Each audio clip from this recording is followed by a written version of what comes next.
ఒక కోతి కథ. అనగనగా ఒక దట్టమైన అడవిలో చిట్టి అనే కోతి ఉండేది. చిట్టి ఆ అడవిలో ఉన్న ఫలాలు తింటూ తన స్నేహితులతో ఆడుకుంటూ జీవించేది. కానీ ప్రతిరోజు ఆకాశంలో పక్షులు ఎగురుతుంటే వాటిని చూసి చిట్టి తాను కూడా పక్షిలా ఎగరాలనిపించేది.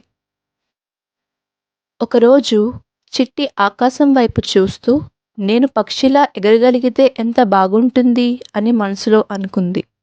ఆ రాత్రి ఓ మెరిసే నక్షత్రం ఆకాశం నుంచి కిందకు పడింది. అది చిట్టి దగ్గరకు వచ్చి నీ కోరిక నిజమవుతుందని అంది. చిట్టి ఆశ్చర్యంతో మురిసిపోయింది. మరుసటి రోజు ఉదయం చిట్టి కళ్ళు తెరిచింది. తన చేతులు పెద్ద రెక్కలుగా మారాయి. తన కోరిక నెరవేరినందుకు చిట్టి ఆనందంగా ఎగిరింది. అడవిని పైనుంచి చూసింది. పక్షిలా ఎగరడం ఎంత బాగుంది అని అనుకుంది. కొన్ని రోజులు ఎగురుతూ గడిపిన తరువాత చిట్టికి ఒక సమస్య ఎదురైంది. కోతిలా చెట్లపై నుంచి ఫలాలు తెచ్చుకోవడం కష్టంగా మారింది. పక్షిల ఆహారాన్ని కనిపెట్టడం కూడా కష్టంగా మారింది. తాను తినగలిగే ఆహారం ఏదో తెలియక చిట్టి ఆకలితో అలసిపోయింది.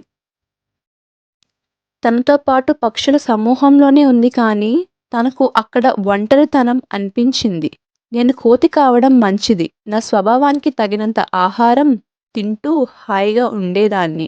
పక్షిలా ఉండడం నా పని కాదు అని చిట్టి ఆలోచించింది. ఆ రాత్రి చిట్టి ఆ మెరిసే నక్షత్రం వైపు చూస్తూ నన్ను మళ్ళీ నా అసలు రూపానికి మార్చు అని కోరింది.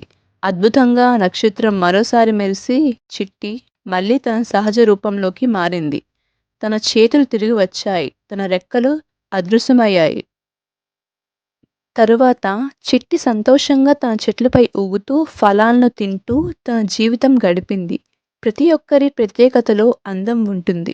నేను కోతి అనేది నా గొప్పతనమే అని చిట్టి తన స్నేహితులతో పంచుకుంది. ఈ కథలో మనం తెలుసుకున్న నీతి ఏమిటంటే తమ స్వభావాన్ని మరియు తమ శరీరాన్ని తాము అంగీకరించాలి. ప్రతి ఒక్కరికి ప్రత్యేకమైన సామర్థ్యాలు ఉంటాయి. వాటిని ప్రశంసించడం నేర్చుకోవాలి.